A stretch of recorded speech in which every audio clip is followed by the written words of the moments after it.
Agora, falando em lei, eu tenho aqui comigo, ao vivo, o deputado Marcelo Nilo. Ele é presidente da Assembleia Legislativa da Bahia. Vai falar sobre esse e outros assuntos que a gente tem vivido no nosso país. Muito bom dia, deputado. Tudo bem com o senhor? Seja muito bem-vindo mais uma vez ao nosso programa.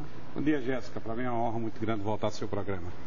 Seguinte, 2013 foi um ano muito histórico, né? Foi um ano histórico aqui para o nosso país. Nós tivemos uma onda de protestos em junho, julho. Continuamos tendo protestos. Todos os dias aqui na nossa cidade a gente sabe que tem protesto por alguma razão.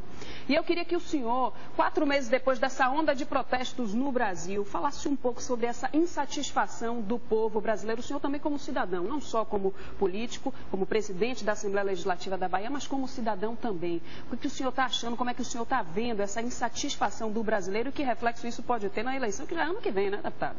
Primeiro que essas insatisfações levaram o povo brasileiro às praças. Todos nós ficamos felizes quando vimos esses movimentos. 200 mil pessoas numa avenida do Rio de Janeiro protestando, reclamando. Eu acho que foi um momento ímpar da vida pública nacional. Quem venceu com isso? Quem venceu foi a democracia e quem perdeu foi o mau gestor.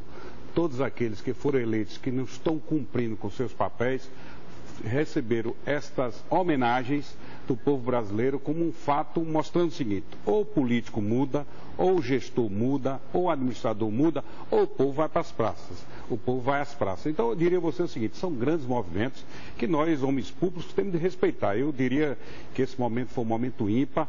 O povo finalmente, através das redes sociais, Twitter, Facebook, todas essas redes levaram o povo a fazer essas manifestações. Portanto, aquele político que não cumprir com o seu papel pode ter certeza que o povo vai à praça novamente protestar. Entre os políticos, o sentimento é o mesmo? Eles acham, seus colegas acham que precisam de fato melhorar, se não vão ter a resposta nas urnas, ou acham que não, daqui a pouco o povo esquece, assim tem essa manifestação, depois volta tudo a mesma coisa? Olha, o que ocorre é que uma grande parte dos políticos não cumpre com o seu papel.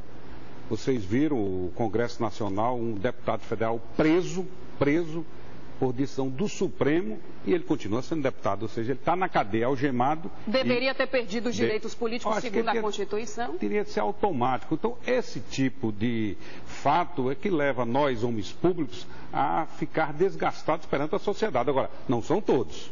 Não são todos. Eu realmente acho que aquele que não cumpre seu papel tem de ser rejeitado pelo povo. Próximo ano nós teremos eleições e o povo livremente, porque do mais humilde cidadão brasileiro ao mais graduado, que é a presidenta da República, todo mundo tem direito a apenas um voto. E aquele voto é que vai decidir quem deve continuar na vida pública ou deve ser afastado.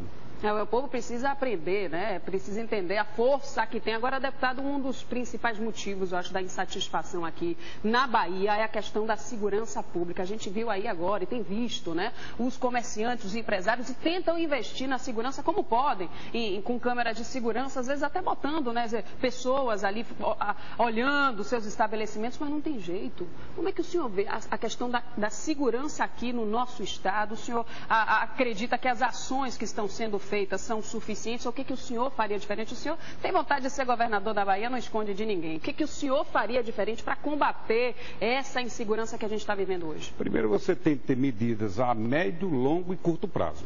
A médio prazo, por exemplo, a lei de responsabilidade fiscal. Jéssica, o nosso problema hoje também é quantidade. Você vai para o interior, você tem uma cidade como Paripiranga, que já teve 30 policiais, hoje tem 12. Por quê? Porque o governador Jacques Wagner não pode mais contratar policial fruto da lei de responsabilidade fiscal, que é uma lei importante, mas precisa ser adaptada, porque é inaceitável que 54% é o limite máximo para você investir em pessoal. E o governador Jacques Wagner já está no limite prudencial. Consequentemente, você tem que ter uma ação a médio prazo, ou seja, modificar a lei de responsabilidade fiscal. Ele, por exemplo, contratou 12 mil policiais, 9 mil foram aposentados ou afastados da polícia. Então, esse é o problema a médio prazo. A curto prazo, você tem que fazer vídeo monitoramento, você tem de ficar mais próximo à polícia militar, à polícia civil. Tem ações, por exemplo, as bases comunitárias, são resultados favoráveis. Todos os lugares onde nós instalamos, onde o governador Jacques Wagner instalou a base comunitária, teve redução de até 80% da criminalidade. Claro, aqueles bandidos que estavam ali no Vale das Pedrinhas, eles saem e vão para outros lugares. Então, se nós aumentarmos as bases comunitárias, aí tem de ser ação do governo federal. Porque o governo do estado, Jéssica, não tem condições de investir mais. Sabe por quê? O orçamento do estado da Bahia é 28 bilhões para uma população de 15 milhões. O Rio de Janeiro sabe quanto é, Jéssica? Quanto? 85 bilhões para uma população de 16 milhões de pessoas. Então, eu diria que nós temos problemas orçamentários. Agora, precisa parceria com o governo federal. O governo federal tem de investir mais na segurança pública, fazendo curso de tecnologia, avançar urgentemente em recursos humanos. Agora, eu diria que essas parcerias têm de serem avançadas. Por quê? Repito, todos os lugares onde instalamos as bases comunitárias, nós reduzimos. Portanto, ela precisa ser ampliada. Falta recurso e tem de ser uma parceria com o governo federal. Uma última pergunta, a gente está falando sobre a insegurança atinge todo mundo, mas a capital, sobretudo. Agora, o senhor anda muito no interior da Bahia. E eu acho que o maior problema, né, além da insegurança, é a questão da seca. Já são 2 anos de seca no interior da Bahia, deputado. O senhor que anda muito no interior, o que pode ser feito para resolver esse que é um problema que é muito mais grave e histórico, né? Jéssica, eu conheço os 417 municípios da Bahia. Eu diria a você o seguinte, nosso problema eu vejo, por exemplo, você fazer a transposição do São Francisco para o Ceará, para o Piauí, Rio Grande do Norte, e não fazem as transposições internas. Se nós perenizássemos os rios, nós não teríamos passado por essa grande estiagem. Foi a pior seca dos últimos 65 anos. E nós só teremos uma política eficaz como o Ceará teve. O Ceará, se você for no Ceará, lá tem barragens, aguadas, adutoras, poços artesianos. Agora, não posso deixar de reconhecer que nós passamos 25 anos sem investirmos em recursos hídricos. O governador Jacques Wagner foi o governador que mais investiu em recursos hídricos na história da Bahia, com quase 8 bilhões de reais. Mas nós precisamos de uma política mais eficaz, no sentido de perenizarmos os rios. Fazer, por exemplo, o Eixo Sul, que é uma obra, uma adutora de 8 bilhões de reais, 350 quilômetros, que com certeza nós iremos resolver uma grande parte dos problemas da Bahia.